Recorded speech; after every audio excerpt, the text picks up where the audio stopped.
ಚಿಕ್ಕಬಳ್ಳಾಪುರ ಜಿಲ್ಲೆಯನ್ನು ಬಯಲುಸೀಮೆ ಎಂದು ಕರೆಯುತ್ತಾರೆ. ಬಯಲುಸೀಮೆಯ ಜನಜೀವನದೊಂದಿಗೆ ಹಾಸುಹೊಕ್ಕಾಗಿರುವ ಹತ್ತಾರು ಆಚರಣೆಗಳಲ್ಲಿ ಮುನಿದ್ಯಾವರ ಆಚರಣೆಯೂ ಒಂದಾಗಿದ್ದು, ಭಕ್ತಿ, ಶ್ರದ್ಧೆ ಮತ್ತು ಆತಿಥ್ಯದ ವಿಚಾರದಲ್ಲಿ ವಿಶೇಷ ಸ್ಥಾನಮಾನಗಳನ್ನು ಪಡೆದುಕೊಂಡಿದೆ.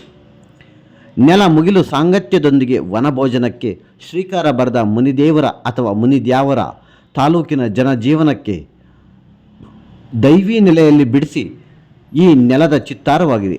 ಹೌದು, ಶಿವರಾತ್ರಿ ಕಳೆದು ಬರುವ ಪೌರ್ಣಮಿಯ ನಂತರ ದಿನಗಳಲ್ಲಿ ಗರಿಗೆದರುವ ಈ ಆಚರಣೆಯು ಯುಗಾದಿಯವರೆಗೂ ಸೋಮವಾರ ಶನಿವಾರಗಳನ್ನು ಹೊರತುಪಡಿಸಿ ಉಳಿಕೆ ದಿನಗಳಲ್ಲಿ ಸಾಂಪ್ರದಾಯಿಕವಾಗಿ ನಡೆಯುತ್ತದೆ.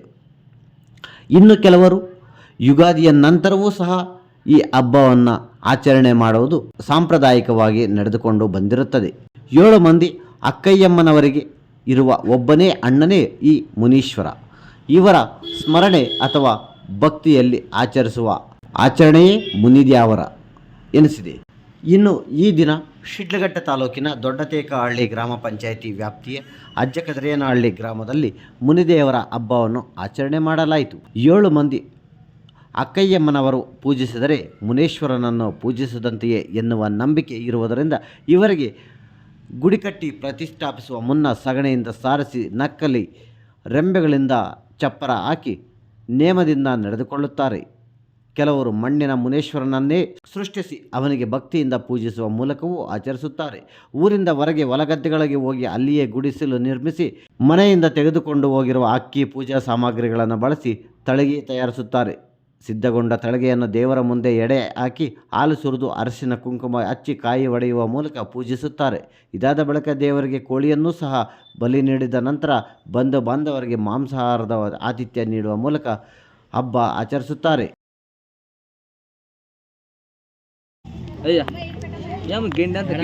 చూస్తా కాదు నువ్వు ఆ పొజిషన్లో ఉంటే ఏడో ఎవటాడు కోస్తారో ఎవటాడు తిందామో అనిపిస్తా ఉంది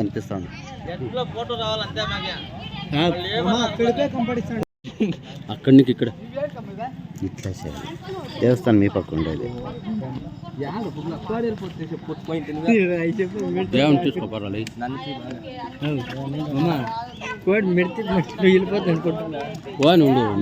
మెడికోంపుల మంది వేస్తాను కూర్చోవాలి అది వెళ్ళిపోవాలా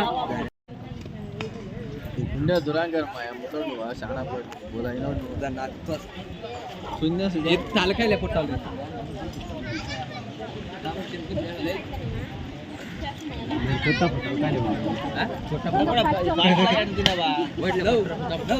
అయ్యా